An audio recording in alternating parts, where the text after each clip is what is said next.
hello friends fitness blog channel आपको সকলকে welcome জনাইছো আজি এক সপ্তাহ ধৰি মই ভিডিও বনা নাছিলো গাঁৱৰ ফিনে ওলাই যাম এক সপ্তাহ পাছত কি কি হৈ আছে আপোনালোককো দেখাম আৰু নিজে অকমান চাম কাৰণ জানি থলে মানে বেছি ভাল আৰু খলিয়টো মানে ডাইৰেক্ট পানীত পেলাই দিয়াৰ কাৰণে খাও পাইছে নাই ধৰিব পৰা নাই সেইকাৰণে ভাবিছো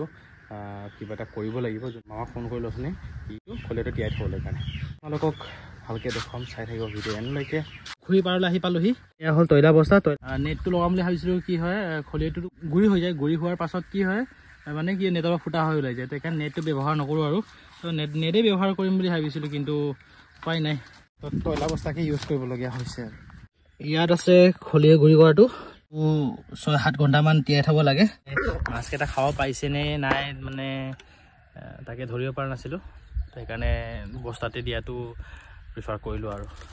ইয়াত থোৱাতকৈ এই তাত থব দিলো আৰু ছায়া জায়গা হয় তো এতিয়া তাত ঢালি দিয়াৰ পাছত লাহেকে চিপকে খাই থাকিব আৰু এটা খেতিটো ওপৰাওপৰি দেখাম বুলি ভাবিছো চাইকেটা ভাল হৈছে বাকি এই পাৰ্ট কেইটা উঠোৱা লৈ গৈছে কেইটামান আৰু লগতে কেইটামান মৰি গৈছে সাইডত নতুনকে লগাবলগীয়া হ'ল আজি তাৰপিছত কাইলে মানে এই পাৰ্টটো লগাবগৈ আৰু তেনেকা হয় আৰু খেতি টাইমত আৰু এই চাওক পানী ইমান জোৰ পৰিছে কি চাওক ডাউন হৈ গৈছে মাটিটো অতি সোনকালে ইয়ালৈ শিফ্ট কৰিম বুলি ভাবিছো হয় চাওঁ কি হয় ভগৱানে চাট দিলে হ'ল বুলি ভাবি আছো আৰু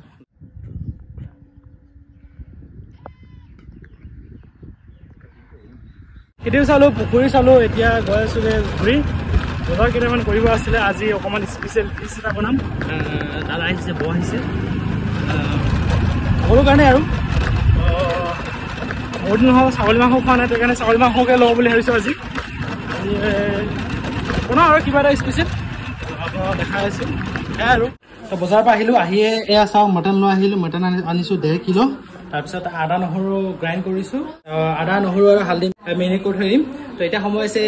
2:30 তো 4-5 ঘণ্টামান মেৰিনেট কৰি থ'লে মানে অলপ ভাল হয় তাৰপিছত অলপ বেলেগ টাইপৰ বনাম বুলি ভাবিছোঁ তো বেলেগ টাইপ মানে এইটো মেৰিনেট কৰি তাৰপিছত বইল কৰি দিম মানে বইল কৰিলে মানে কোমল হৈ যায় তো তাৰপিছত অকণমান ডাঙৰ পিচ আনিছোঁ ডাঙৰ পিচ মানে তেতিয়া কি হয় মাংসটো যদি সৰু কাটো তেতিয়া হাৰ্ডিয়ে বেছি পোৱা যেন লাগে তো সেইকাৰণে অলপ ডাঙৰ কাটিব দিছোঁ তো যিহেতু ছাগলী মাংসত বেছিভাগ হাৰ্ডিয়ে থাকে তো সেইকাৰণে আৰু A few minutes later marinate কৰাটো হৈ গ'ল 4 ঘণ্টামান ফ্ৰিজৰ ভিতৰত থলোঁ তাৰপিছত এতিয়া এই কুকাৰত বইল কৰি লওঁ ডাইৰেক্ট ফ্ৰাইড কৰি বনাব পাৰি কিন্তু টাইম দিব লাগে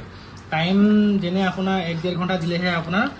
চব্জিটো টেষ্টি হয় তো সেইকাৰণে ভাবিছোঁ ডাইৰেক্ট বইল কৰি ল'ম বইল কৰিলে মানেতো কোমল হৈ যায় মাংসটো ডাঙৰ পিচ হয়তো তো পানী অকণমান দি দিম আৰু 8 বাৰমান চিটি মাৰিব দিম তাৰপিছত কোমল হৈ যাব তাৰপিছত বনোৱা ষ্টাৰ্ট কৰিম মোৰ স্পেচিয়েল বুলি আৰু দেই আপোনালোকক চিকেন বনোৱা দেখাইছোঁ গাহৰি মাংস বনোৱা দেখাইছোঁ ছাগলী মাংস বনোৱাকৈ দেখাম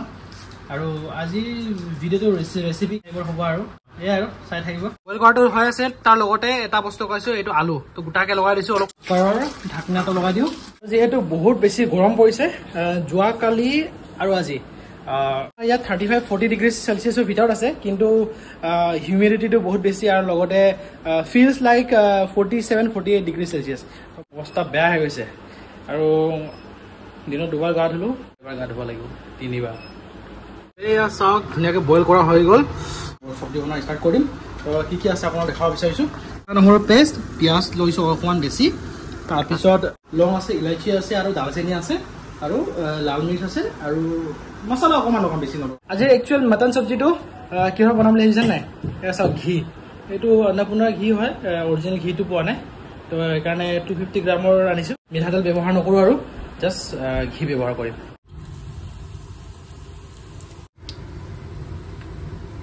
বৰ্তমান পিঁয়াজটো ধুনীয়াকৈ বনোৱা হৈ গ'ল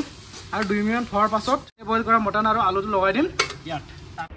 এয়া হ'ল ফেটাই থোৱা দেহি তাৰপিছত ওপৰ লগাই দিম কালাৰটো ধুনীয়া হৈছে কিন্তু A few minutes later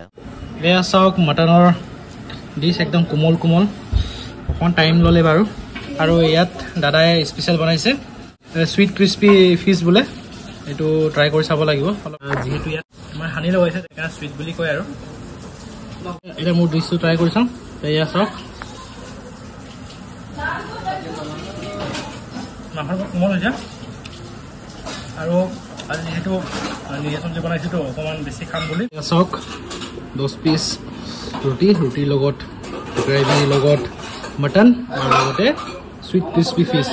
অকণমানে নেমু অৰুণাচলৰ হৈ বোলে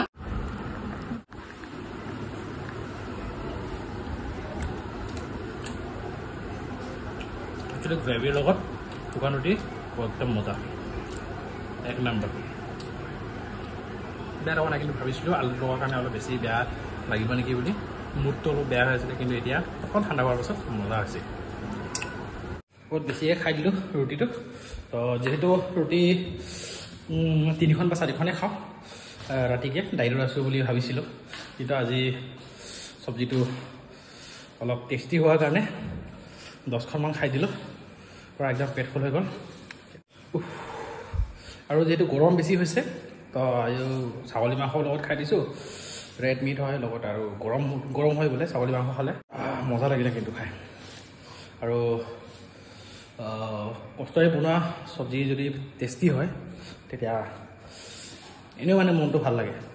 তো ইমান কষ্ট কৰাৰ পাছত যদি টেষ্টলেছ হয় ভাল নালাগে এবাৰ দুবাৰমান হৈছে মোৰ তেনেকুৱা মনত বহুত আঘাত লাগে তো এই আঘাত লগাটো যোনজনে চব্জি বনায় আৰু টেষ্টটো বেয়া হয় তো সেইজনে গম পায় আৰু চাই যদি ভাল পাইছে লাইক ছাবস্ক্ৰাইব কৰি দিব